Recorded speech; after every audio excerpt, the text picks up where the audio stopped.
Toddler toys for boys or girls that involve workbenches, tools, hammering, basically just the beginning ideas of building, putting something together and working with tools. So the early one is this one. This is by Fisher-Price. Great toy. The only thing that can get lost is the hammer. So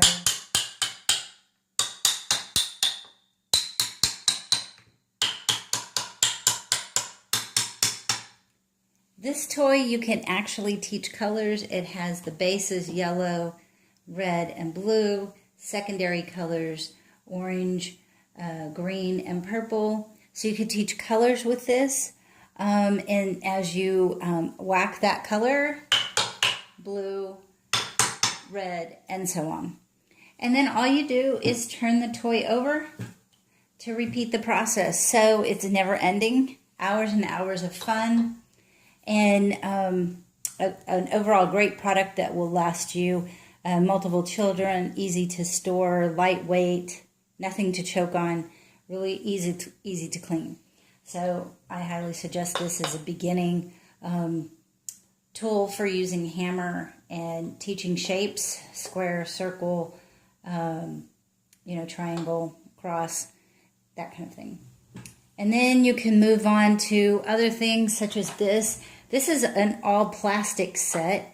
It's Black & Decker. So if you can get things where they all match, great.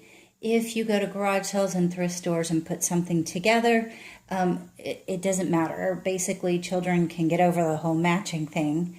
That's something that we learn. It's not something that is necessary. So this one has a plastic hammer, screwdriver. So this would be a great thing for your language department. It has a vice grip. It has pliers. It has a wrench. It has a screw that they can practice on. There's another wrench. A different kind of screwdriver, so you could teach them the different screwdriver types.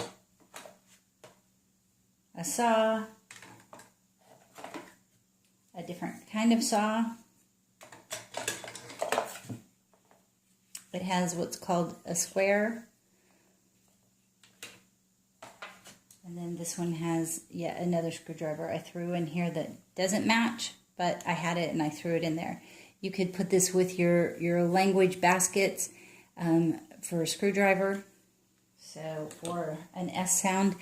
And then it has the toolbox. So these are all language development as well as skill development, as they take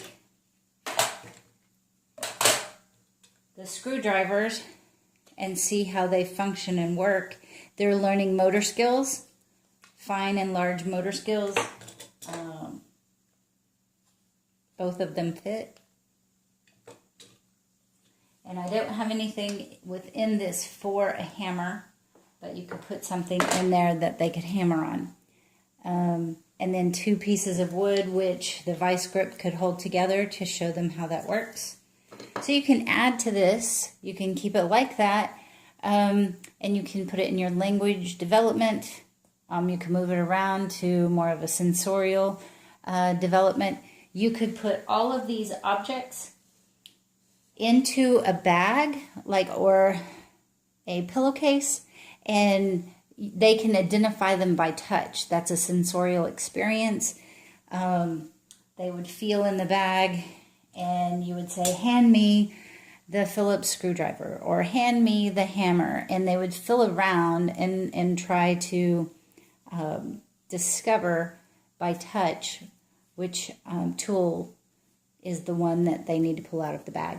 So there's lots of things you can do with this. It's not just pretending to screw something or whatever. Language development, motor skills, recognition by sight and without sight as a surprise game. So great overall toy. Lots of tools within that one. Melissa and Doug have one that's made from wood. I didn't have the saw in this one, so I put a plastic saw that I found. But theirs is wood. And so that's kind of a nice option to have, is being able to work with wood. And then within the toolbox, they use that for a working principle to be able to tighten and untighten. I think I have this one pretty tight, but that they can work on things. And then, you know, with screwdriver and such in their toolboxes. So you can find these secondhand or you can buy them online.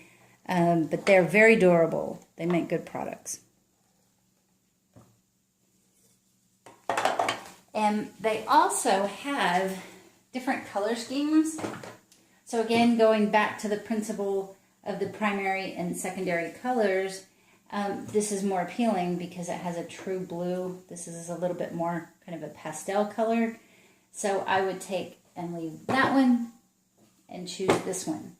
This one's more bold, more appealing, and overall it's a little bit smaller, easier to store, but I would definitely, when you're having to choose between colors, choose bold primary colors that are easy to distinguish.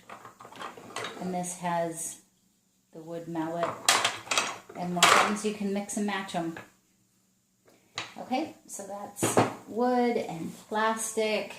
And then this is a different kind of workbench. I did get this secondhand, but it has work above on each side. It has the animals, but actually when you take the screws off, the animals come off, but you match them, so it has a matching game. Behind there you can see there's an alligator there, a giraffe there, and on this side, this one's broken, but I would just take that out altogether. But it has matching capabilities, and it has different sizes. This one's for hammering. As you can see, it's a nail that goes through. Square head screws or nuts and bolts. So it has lots of different functionality, and you store the tools here. I did not get the tools with it, but it is all wood, so I do like natural products. So sometimes secondhand you can get these options, and then you just kind of scurry around and try to find tools that you can mix and match and see if it works with the product. See, it can work. And then these interchange as well, so you can mix and match them. But you can also use them for colors, language, again, sensorial experience by hiding the tools in a bag and having them pull each toy out as you name it. So lots of fun times that you can have with tools and workbenches, starting from early on when a toddler is able to hold a hammer or a mallet and function with that. So I would say probably in the 0 to 1 year old range that would become available. 6-month-old to 1 year range, you know, when they get that capability. And it can last as you put it away and bring it out, and put it away and bring it out. When they get tired of it, it doesn't mean get rid of it. It means put it away for a while, and then it'll become new later on. Maybe when a friend comes over or something. All right. Thank you for listening.